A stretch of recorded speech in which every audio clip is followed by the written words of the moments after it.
Hello,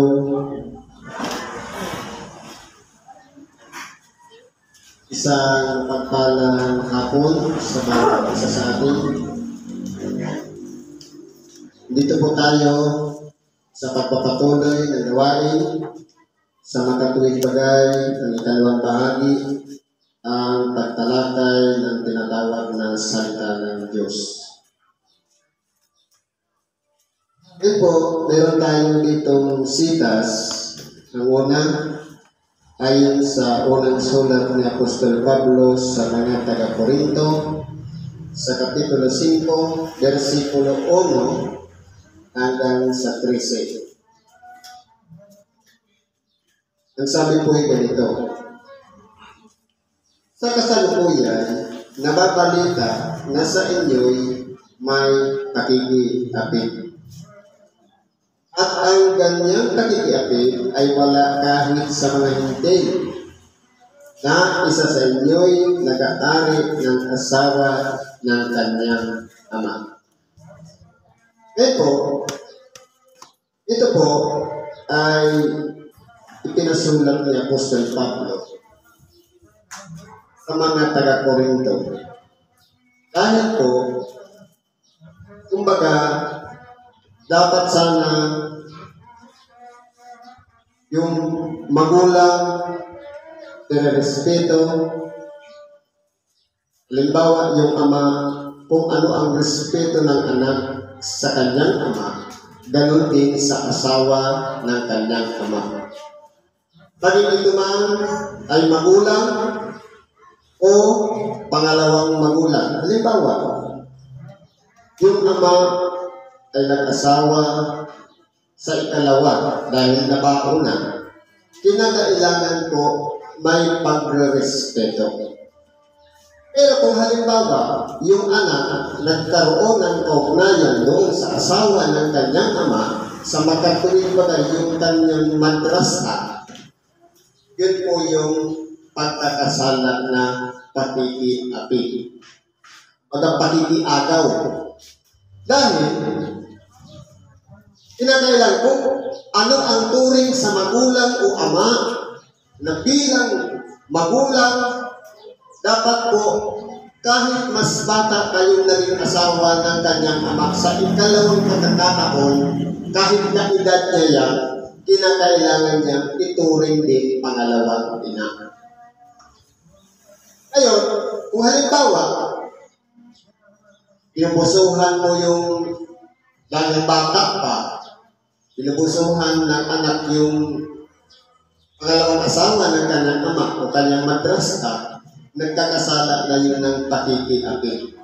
Kumbaga, sa halip na silang dalawa lang ang may ugnayan, yung ama at yung madrasta niya, makikiagaw pa siya.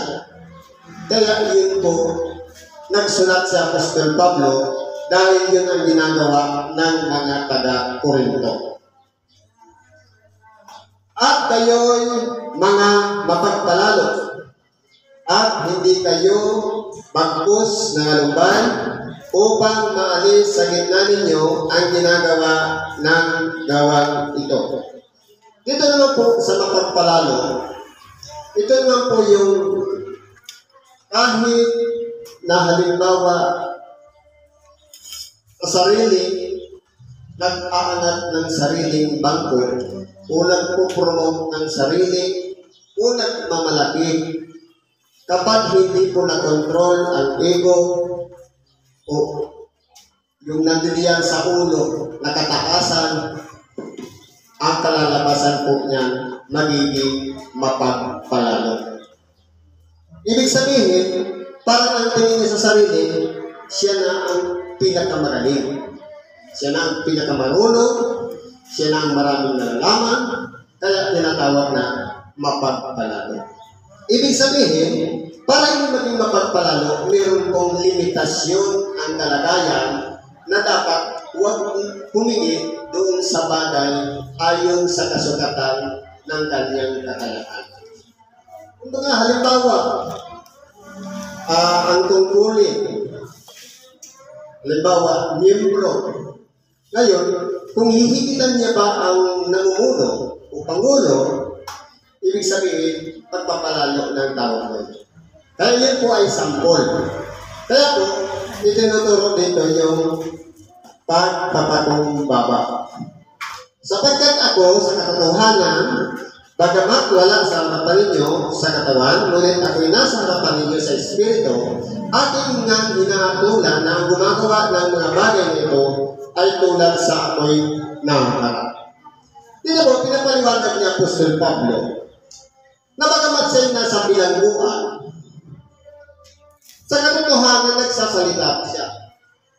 Na bagamat hindi man sila magkita ng mukhaan, ay kaparihas din ng mukhaan. Kaya nga siya'y nagpapahalaga sa mga taga-Korinto upang sa ganun, yung mga taga-Korinto magbago ng kanilang mga ginagawa. Sapagkat, bagamat wala si Apostol Pablo doon sa bayan ng Korinto, pero natatalos dahil sa kaloob ng Espiritu Santo na sumasa kanya ang kalooban ng mga taong nasa Korinto.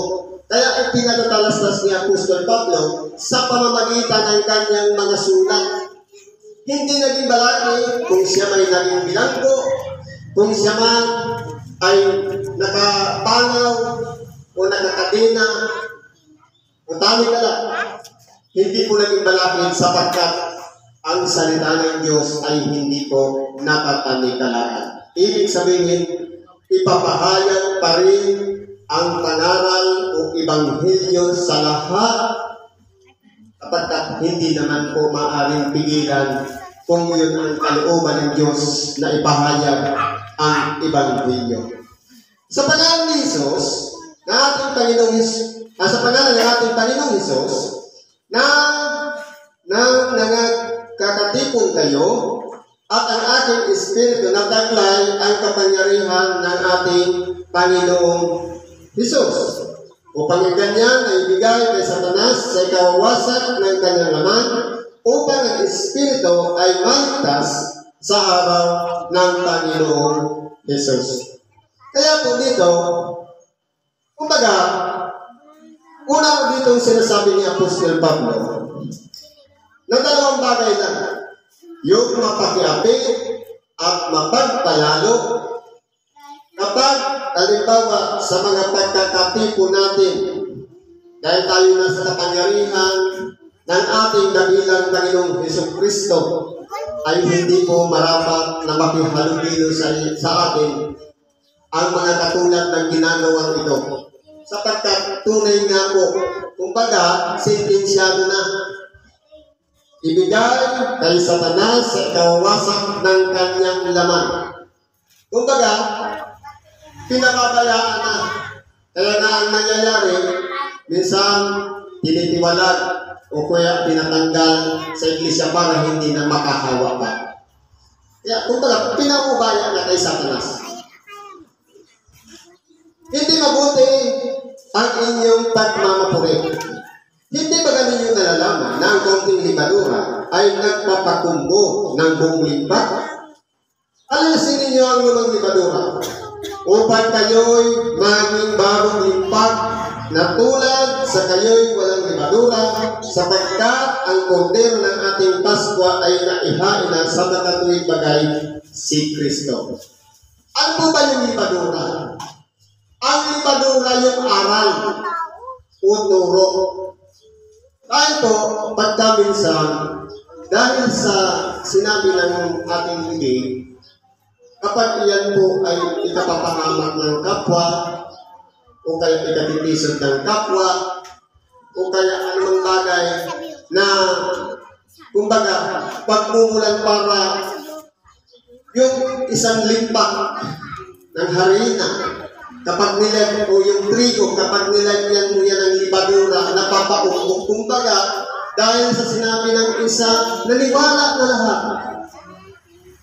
Kumbaga, nadalamay ang kabuuan ng trigo o ng harina dahil sa tinatawag na libadura.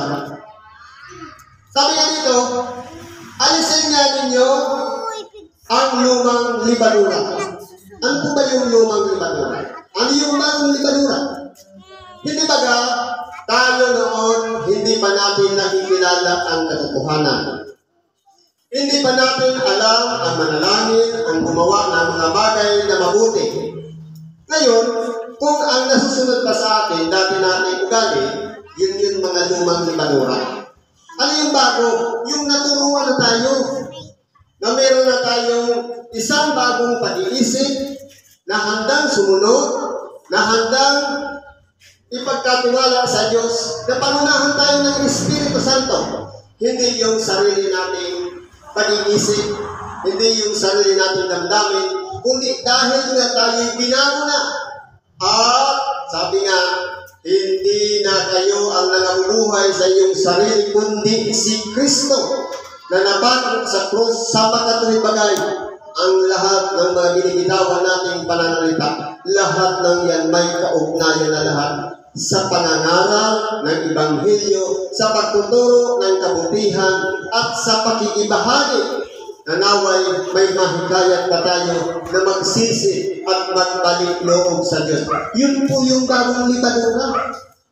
Sabi nga, pag-inggan nyo, panghalina, pangtawag, upang tayong lahat ay magtao at makinabang na pagamat tayo ginamit ng kapangyarihan ng Espiritu Santo upang ipahayag lahat ng kabutihan ayon sa kalooban ng Diyos. Dapat yun ang magiging bunga natin.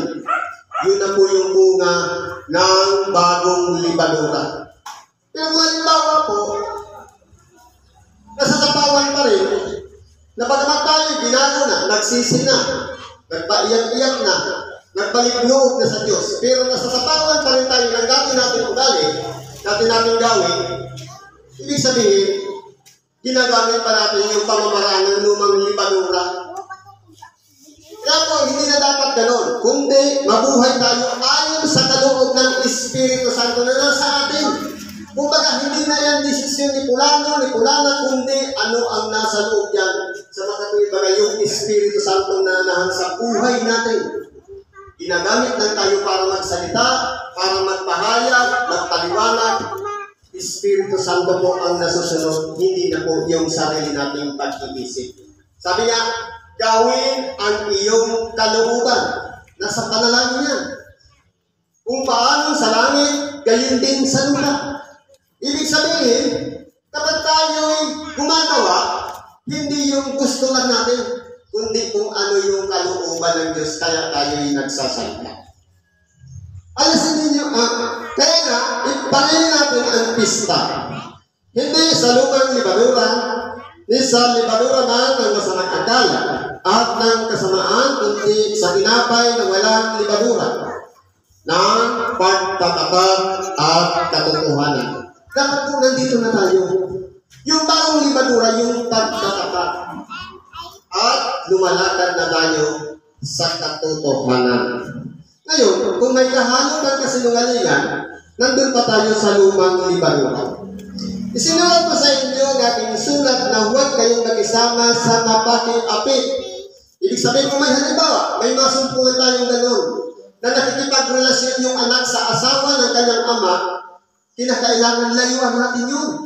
Sapagkat yun ay mapaki-apit. Tunay nga, hindi ibig sabihin ay ang mga mapaki-apit sa sanglibutan ito o sa mga masasakim at mga manglulupig o sa mga mananambas sa Diyos-Diyosan. Sapagkat kung kayo'y kinakailangan magsialis kayo sa sanglibutan. Kaya po dito, tinuturo, aralin natin mabuti ano ba ang mga bagay na pagkaminsan kinahuhumalingan ng tao. Halimbawa, nasanay tayo, panay Facebook, panay YouTube, pagkaminsan, nagiging kaagaw yun sa kalooban ng Diyos. Dahil, sa halip sana na magsimba tayo, doon tayo nakapokus, nagiging kaagaw yun. Para hindi tayo maagaw, kinakailangan mo magsialis tayo doon sa mga gawang makasanlibutan. Datamat, sinusulatan ko nga kayo na huwag kayong nag-isama sa kaninang tinatawag na kapatid kung siya'y mapakiapit o masakim o mananambas sa Diyos-Diyosan o mapagtungalaw o manglalasing o manglulupig Sa gayoy, huwag man lamang kayong makisalo. Ano-ano po ito? Mga hindi dapat natin pakisamahan. Yung mga mapakiapit. Kagaya ng sinabi ko kanina, umasakin, selfish. Walang ibang iniisip, sarili lang. Walang pakialam sa iba. O mananamba sa Diyos yan. Yun bang sa halip na makahikaya tayo para makaakay, na kumbaga, nagpapasinuro pa tayo para hindi magsimba ang iba. Dapat po, tayo ang tumatawag para pumasok sa simbahan. Madali lang naman, dahil sa oras ng isang kapatid, nasa karamdaman, nasa pagdurusa, madali lang naman paliwanagan yan. Dapat kasi sa templo, doon ka gagaling, mas madali kong hikayatin yan. O mapagtungayaw. Ibig sabihin, walang iniisip kundi kung ano yung mga diferensya ng kapwa. Kaya po, dapat po alisin natin yan sapagkat hindi po yan nararapat. Ano ka? O maglalasi na walang ibang inisip kundi panay-alat na lang sa umaga, sa gabi, wala nang laman sa kanyang tiyan, puro ng tubig o alat. Kumbaga, hindi na kumakain. O maglulupit. Walang iba yung, halimbawa, alam naman na nila na mahina yung isa, walang kakayanan, lulupigin. Kumbaga, halimbawa, kagaya ng sa inuman. Alam ko yung bagong sahod yan, lulupigin natin yan, parang gumastos siya. Parang ganun. Dapat po, hindi dapat ganun. Ang ginagawa, hindi dapat tayong makisalo. Sapagkat, ano sa akin ang humatol sa nangasalbas?